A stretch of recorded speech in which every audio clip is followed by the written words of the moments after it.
Hi friends, ഇത് ഇംഗ്ലണ്ടിലെ ഏറ്റവും പഴക്കമുള്ള കത്തീഡ്രലുകളിലൊന്നാണ് കാൻറ്റർബറി കത്തീഡ്രൽ. 597 AD സ്ഥാപിച്ചതാണിത്. യുനെസ്കോ വേൾഡ് ഹെറിറ്റേജ് സൈറ്റ് കൂടിയാണ്. പിന്നെ ഇന്ന് നമ്മൾ ഇതിൻ്റെ നിഗൂഢമായ ഇടങ്ങളിലൂടെയാണ് ഒന്ന് യാത്ര ചെയ്യാൻ പോകുന്നത്. പുറത്തു നിന്ന് നോക്കിയാൽ തന്നെ ഈ ഗോത്തിക് ആർക്കിടെക്ചർ കണ്ട് ഞെട്ടിപ്പോകും. ഈ കൂറ്റൻ ടവേഴ്സ് 11ാം നൂറ്റാണ്ടിൽ പണിതതാണ്. തോമസ് ബെക്കറ്റ് കൊല്ലപ്പെട്ട സ്ഥലം കൂടിയാണിത്. ഇനി തോമസ് ബെക്കറ്റ് ആരാന്ന് പറഞ്ഞുതരാം. 12ാം നൂറ്റാണ്ടിൽ ഇംഗ്ലണ്ടിലെ കാൻറ്റർബറി ആർച്ച് ബിഷപ്പായിരുന്നു തോമസ് ബെക്കറ്റ്. ഈ സഭയുടെ അവകാശങ്ങൾ സംരക്ഷിക്കുന്നതിനായിട്ട് അദ്ദേഹം ഇംഗ്ലണ്ടിലെ രാജാവായിരുന്ന ഹെൻറി രണ്ടാമനുമായിട്ട് തർക്കത്തിലേർപ്പെട്ടു. 1170 ഡിസംബർ 29 രാജാവിൻ്റെ അനുയായികളായ 4 പടയാളികൾ കാൻറ്റർബറി കത്തീഡ്രലിനുള്ളിൽ വെച്ച് അദ്ദേഹത്തെ വെട്ടിക്കൊലപ്പെടുത്തി. മരണശേഷം ബെക്കറ്റിനെ ഒരു രക്തസാക്ഷിയായി കത്തോലിക്ക സഭ വിശുദ്ധനായി പ്രഖ്യാപിച്ചു.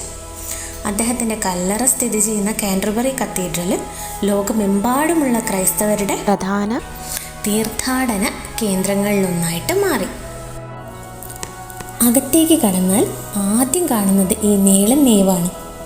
ഈ സ്റ്റെയിൻഡ് ഗ്ലാസ് വിൻഡോസ് എല്ലാം 800 വർഷത്തിലധികം പഴക്കമുള്ളതാണ്. ഇവിടുത്തെ സൈലൻസ് ശരിക്കും ഒരു എനർജി തരും. ഇതാണ് കൊയർ, പള്ളിയിലെ പ്രധാന ആരാധനാ സ്ഥലം. പിന്നിൽ കാണുന്നത് ട്രിനിറ്റി ചാപ്പൽ. ഇവിടെയാണ് തോമസ് ബെക്കറ്റിൻ്റെ ഷ്രൈൻ ഉണ്ടായിരുന്നത്. ഇനി നമ്മൾ പോകുന്നത് ക്രിപ്റ്റിലേക്കാണ്. ഇവിടെയാണ് കത്തീഡ്രലിൻ്റെ ഏറ്റവും പഴക്കമുള്ള ഭാഗം. 11ാം നൂറ്റാണ്ടിലെ സ്റ്റോൺ വർക്ക്.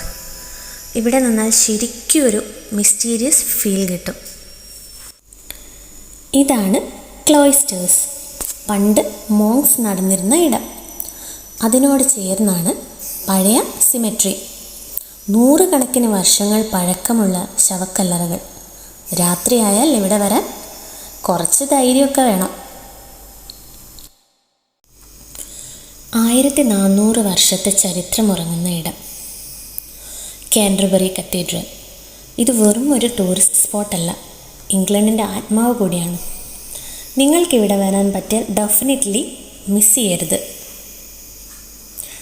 ഈ വീഡിയോ ഇഷ്ടപ്പെട്ടാൽ ലൈക്ക് ചെയ്യൂ, സബ്സ്ക്രൈബ് ചെയ്യൂ, കമൻറ്റിൽ നിങ്ങളുടെ അഭിപ്രായം പറയൂ.